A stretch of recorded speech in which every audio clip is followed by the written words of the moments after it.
Oh, gross. Wait a minute. How are you talking again? When you think of quality, you think of Nintendo games, more specifically the Legend of Zelda series. Any game in the series is finally made and are landmark titles on any Nintendo system. We all have our favorites, ones we play less than others, but objectively each game in the series is at the very least good. That said though, there is one game in the series that I did not like at all. And that title is Zelda Skyward Sword, and man, I cannot stand this title. From what I've seen online, Zelda Skyward Sword is a very polarizing game. Some people really love it, some people are in the middle, other people just do not like this game, and if you couldn't tell, I'm in the last category. So why is that? I thought that it'd be fun before Tears of the Kingdom comes out to look back at Skyward Sword, the most polarizing game in the Zelda franchise. For this review, I'll be looking at the Wii version of the game for two reasons. For one, take a look. Do I really look like I have money? And two, this game has so many core issues beyond just motion controls that the Switch version just could not fix. So with that forward out of the way, let's take a look at Skyward Sword and why I just do not like this game. And one more thing, please watch the video till the end before you leave a comment, okay? Okay, with that out of the way, let's begin. A good place to start, as always, is the plot. Skyward Sword is canonically the first game in the Zelda timeline. It takes place on a floating island called Skyloft, where we take control of Link, who is graduating from Knight Academy. Upon winning a contest, a mysterious force hits Skyloft, and Zelda falls beneath the clouds. Link ventures into the surface to find Zelda. He's accompanied by a spirit named Fi, who I only learned just recently is pronounced as Fi, not Fee, as they discover the secrets beneath the clouds, saving Zelda and Hyrule. What else is new for Link? Around this time, stories in Nintendo games were starting to get really good. Skyward Sword was trying to follow suit. Some think this game has the best plot in the series, and I'm not sure if I agree with that. I do like the lore this game has. Being the first game in the Zelda timeline, it retroactively establishes how the Zelda universe works. It goes into more detail about the status of the world before figures like Link and Zelda came into play, who was the champion before Link, where the eternal forces of good and evil came from, and why the humans are living above the world and not on it. I love details like that. That said though, some of the lore might be lost on newcomers for the series. As for the writing, there's a lot of cutscenes in this game, maybe too much, particularly in the beginning of the game, which was mostly just cutscenes to establish Link and his relationships with Zelda, Groose, and others of Skyloft. I will say that I love Link in this game. He's such a dope. There's some dialogue options, and I like to choose the ones that make him sound like a jerk. His expressions are also great, like here where he's listening to the dragon songs and it looks like he's taking a piss. Or here when he's reuniting with Zelda after so long and this is his face. It looks like he forgot to turn off his computer before he left his dorm. And you're goddamn right, Z-Mangs is an excellent name. Fi is the person you'll be talking to most of the game. Her role in the story is fine. Her execution was, for lack of a better term, annoying. She serves as Link's companion because Link just needed to have a companion for the longest time. I don't hate Fi as much this time around, but I would be lying if I said that she didn't get on my nerves. She has this robo-speak saying stuff like, hey, there's a 60% chance you need to go here or do this. It was cute at first, but after hearing her talk to me for the millionth time like that, telling me something obvious, I got really sick of her. And please stop singing Fi, you are scaring the hoes. There's also a new villain you have to fight called the Imprisoned. Fight 3 times more specifically. It's like Nintendo couldn't think of 3 new boss battles, so they just made you fight this thing 3 times. And for such an intimidating name like the Imprisoned, it looks really goofy. They could have sold plushies of this thing. As for the other characters, let's be real, they are totally forgettable or even unlikable at times. Like in one scene, Impa berates Link for being late for saving Zelda in the second dungeon. Well, excuse me, princess. I was busy kicking ass and blowing up hell demons and didn't know Bae was here. Why not actually tell me what's going on besides just being rude to me? What was supposed to be a scene to motivate Link and the player just made Impa sound like a bitch. The only other NPC I can remember is the shopkeep, who has the most punchable face I've ever seen. However, there are 2 standout characters. There's the classmate Groose, who starts out as a bully. Then he changes from an egotistical jerk to someone who has found purpose in life without losing any of his ego and becomes an ally to Link throughout the game. Then there's the main bad guy Girahim, who's flamboyant, fabulous, frightening, and always steals the show whenever he's on screen. You fight him a few times and he always puts up a great fight, teaching you can't just swing your sword willy-nilly.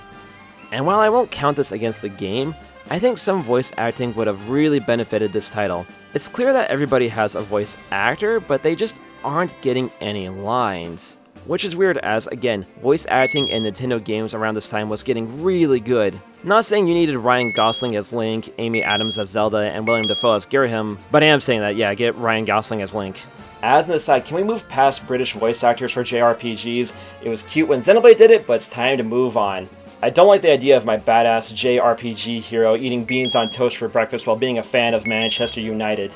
Skyward Sword is broken up into 4 major areas. Skyloft above the world, the hub town where you do side quests and interact with NPCs. There's the lush Faron Woods, the fiery Elden Volcano, and the sandy ruins of the Lanayru Desert. I've actually never heard anyone say Lanayru before, so I hope I said that right. Each area is decently big, and there's lots of enemies to fight and puzzles to solve. However, these are the only 4 areas of the game, and that leads me to my first major issue of the game. Backtracking. Since there's only 4 major areas, you'll be seeing them often, and there's not much in the way of exploration here. Even worse, in the early part of the game, Fi even stops Link from exploring Faron too much. Sorry, I'm trying to have a fun time, jerk. There's 2 schools of thoughts on this. People who didn't like exploration in previous games liked that Nintendo cut the fat and focused on the best parts of the games, that being the puzzles and the combat. Or Nintendo took out the freedom of exploration seen in previous games and made this game far too linear.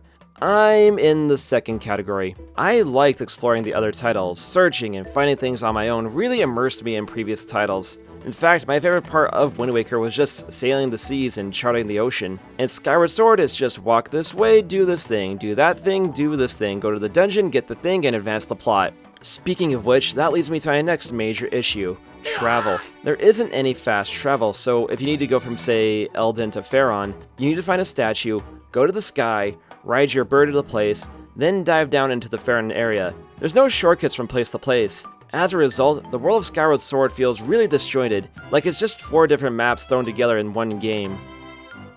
With that said, the dungeons in Skyward Sword, for lack of a better term, are brilliant. They are difficult but never unfair. The puzzles are cleverly designed, and there's always a hint of what to do, ignoring the times where Fi just tells you what to do. The items are also creative, such as the beetle that can pick up things or activate switches, or the gust bellow that can blow wind. And just about each item gets some mileage throughout the game, which was an issue with Twilight Princess and Ocarina of Time where an endgame Link had a bunch of toys but used almost none of them after the dungeon you got them from. A highlight is any of the desert missions where you use this thing called a time shift stone to turn back the clock in the immediate area, which leads to some really creative puzzles. You even ride minecarts like a roller coaster before getting into the second desert dungeon just to hype you up. The ancient cistern was also a lot of fun, swimming into deep depths and swinging around the dungeon like you're Indiana Jones. You even go into hell, kinda, and drop a statue on a bunch of zombies. All leading up to this boss where Link uses the boss's blades to chop off its limbs. And I love this boss's design too, something about that gold mask is freaky. Of all my issues with Skyward Sword, the dungeons definitely weren't one of them. So this game has some issues, but every game does. Are those issues enough to really bring this game down? Not quite, but let me introduce you to the next major issue, the padding. If the story is why we are going from A to B, then pacing is how you get from A to B. And boy howdy did Nintendo make that how as long as possible. The beginning is the best part to start. You have to get ready for the ceremony, you have to find your bird, learn how to fly your bird, somebody accidentally plays G-Easy at the club, things go to hell, then you can go to the surface. And just because you're on the surface doesn't mean you can go straight to the first dungeon. There's some mindless puzzles and fetch quests for these things called kikwis, which look like, well, do I need to say it? And we got the biggest balls of them all! And after all of that, then you can get into the first dungeon. It takes about 2.5 hours to get to the first dungeon. That's about as long as the Roxas prologue in Kingdom Hearts 2. Even after doing the first 3 dungeons and getting the Master Sword, things don't pick up. You have to get the 3 Sacred Flames to level up Link's sword and prove Link's worth. And of course, you can't just go straight to the next set of dungeons. No. Each dungeon has their own mini-arc leading up to it. You gotta go into the Silent Realm where Link is separated from Fi and has to get the Sacred Tears from the gods to get an item to progress. It leads to these hectic scenes where you have to run around and get the tears without getting one-shot by guardians. And despite Link being separated from his physical form, that doesn't mean he doesn't get tired after a brisk jog. And just because you got the items, that doesn't mean you're ready for the dungeons, because why not torture Link more? For example, in Pharaon, you meet a new fish species that knows where the dragon Pharaon is. So you meet the dragon and she's injured and needs sacred water to heal. To get the sacred water, you have to go back to the first dungeon, clear out more bad guys, get a key just to get the water. The worst mini-arc by far is the lead up to the second Elden Temple. You heal a robot called Scrapper who is a massive prick to Link, but has the hots for Fi. Hentai artists, do your worst. You go back to Pharaon to get a giant pot of water to put out a fire. Then you go back to the sky to fly to Elden, then escort him all the way up the volcano while bad guys are trying to kill him. Even Scrapper acknowledges that you could have just told him to go to the top of the volcano in the first place. If this isn't padding, I don't know what is. Even after getting the 3 sacred flames, you still have to prove your worth one more time to get the hero song. Like at that point, Link has already killed enough goblins, monsters, and abominations to populate an American city. What more does he have to prove? So you go back to the 3 main areas just for some more MacGuffins. I like how Pharaon's solution to a monster infestation is to drown the forest in water. I hope she realizes the trees are gonna die from lack of oxygen. It's like using a nuke to exterminate a few rats. And of course, what 3D Zelda would not be complete without a stealth sequence? Because that's what this game needed? Stealth. Name me one. Name me just one action game where a stealth section was fun. And I could tolerate the backtracking more if they did something different, like maybe other humans from Skyloft venture to the surface to see what's happening. But each time you go back to an area, you maybe see one new thing, then do the dungeon and never think about it again unless you're going for 100%. All for MacGuffins to make sure Link isn't the chosen one and not just a linked-in catfish. And that's another reason why I don't think this game really has a good plot. You're just doing fetch quests for people around Hyrule. That's not really an engaging plot. They might as well have called this game Legend of Zelda, Delivery Boy of the Gods. And when you're just collecting MacGuffins for the sake of getting to the next level, you're not really doing anything. You're not really progressing the story or lore all that much. You're just kind of going along, waiting for the next quest. And to me, that's not really engaging. And I could maybe stomach it a little bit more if the gameplay was good in this title. And the fact is, the gameplay of this game is not as good as you would want it to be. During development, Aonuma flip-flopped on having motion controls for Skyward Sword, but was eventually convinced to use the Wii Motion Plus. There weren't too many games that used the Wii Motion Plus, and it's certainly none as big as Skyward Sword. If you asked me back in 2011 why I hated this game so much, I would have mauled it at the controls for about an hour. After playing this game for the first time since 2016, I will say some stuff is done well, other stuff is done terribly. Swordplay works well. Zelda's combat has never been particularly deep, so I wasn't expecting Nioh 2 levels of depth. You do have to be deliberate with your swings instead of just mashing. It is fun to hack up the bad guys with slashes, but a problem with the Wii controls is that there is an inherent delay. It's slight enough that you won't die from it, and bad guys rarely pose much of a threat for it to matter, but once you notice it, you can't unnotice it. And when you learn the Shield Bash, which has a very generous parry window, one-on-one duels become far easier. The best parts of the game are when they throw a ton of bad guys at you, which doesn't happen often, but when it does, it becomes a hectic mess to survive. It does suck that there's no alternate weapons. You get a whip at one point which you think would be sick. Time to go Simon Belmont on these bastards. No, it's not a weapon, it's just for swinging and activating switches. And unlike Ocarina of Time, you can't lock onto your enemies while using a bow. It always goes into first-person mode, which can be hard to focus on in the middle of a fight. And speaking of the bow, you don't get it until about halfway through the game, so your only ranged combat options are either chucking bombs or using the slingshot, which is god-awful. Oh yeah, whoever decided the same button to pull out the item would be the same button as putting away the item deserves to get sodomized by a Wii tennis racket. While I'm no instrumentalist, I can tell you there's more to playing the harp than just waving your hand back and forth. The worst was the bug net. There's no feedback when you swing it, and it made bug gathering far more tedious than it needed to be. Wii Motion is also used for movement options, and they range from okay to pure pain. The bird works well enough, same with swimming. Swinging on vines was okay, balancing on the ropes took a lot of practice to get down, and diving off a high place was a total crapshoot. It was like playing Pilot Wings with randomized controls. The point is, everything that used motion controls could be done better with just normal controls. The fact that Nintendo gave you the option for normal controls on the Switch release showed that. I guess Nintendo wanted to get more mileage out of the Wii Motion Plus because there weren't too many games that did. Could you imagine playing this game with motion controls in handheld mode? You'd be at the function like this, like, hey guys, don't mind me, I'm just playing Zelda here. Like I said, I know the Switch version took out the motion controls, as well as fixed a bunch of other issues in the game, such as these. Even with all of those quality of life features, Skyward Sword introduced two of the most annoying mechanics in the whole Zelda franchise, and these were not fixed in the HD update. New to this title was stamina. Whenever Link runs or does something like climb up a wall, he gets tired. I think this was implemented for certain puzzles like having to conserve stamina to run over quicksand. In practice, it ruins the pace of the game. Link moves slow by default, so you want to run all the time, but if you run all the time, he gets tired, and he moves so slow when he's exhausted.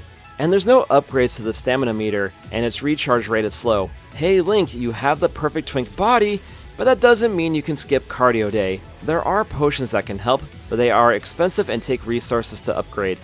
The other thing that Skyward Sword added was the adventure pouch. You know how in other Zelda games getting an extra shield or bottle or more ammo was always a delight? Not in this game. Whenever you get one of those things, it takes up a spot in the adventure pouch. I think the idea was that the player would need to prepare for specific areas, like if having extra shields or more ammo was more important than potions. In practice, it's a massive headache. You can't have more ammo without having to sacrifice extra shields or bottles, and if you want status buffs like extra hearts or a longer potion duration, that also needs to be decided in the adventure pouch. There is no good reason why extra ammo or bottles need to be limited. My theory is Nintendo added these two mechanics to Skyward Sword to make the game harder, but in reality, both these mechanics are two of the worst mechanics the series has ever seen. It's telling that this is the only title where the adventure pouch would appear, while stamina would get reworked in Breath of the Wild. Two mixed results. I think the biggest issue of this title is that Skyward Sword cannot decide what audience it was going for. Casual gamers would be put off by the additional cost of the Wii Motion Plus, high difficulty curve, lack of voice acting, and dense lore. Hardcore gamers were put off by the lack of a conventional control scheme, constant handholding, and the high amount of fetch quests and linearity compared to Twilight Princess. The end result is a game that had a lot of good ideas, but failed to elevate itself to other masterpieces Nintendo has made. Even though I've been complaining about this game for most of the video, I will say the ending is really good. And no, you don't get a spoiler alert, this game's been out for over a decade. After clearing the final Silent Realm trials in Skyloft, there's one more dungeon which is lengthy and challenging. After clearing that, you go to the Sacred Grounds to be reunited with Zelda, only for Girahim to ruin the fun. From there, it's an all-out war with Girahim sending everything at Link to stop him. And it's awesome. There's a final showdown with Girahim, and as always he puts up one hell of a show. It's revealed that Girahim is the sword of the main bad guy, the Demon King Demise. Yes, that's why I'm wearing my Demon King shirt for this video, besides the fit going hard, of course. All that's left between Link and victory is a dance with Demise. Let's rock, baby, yeah!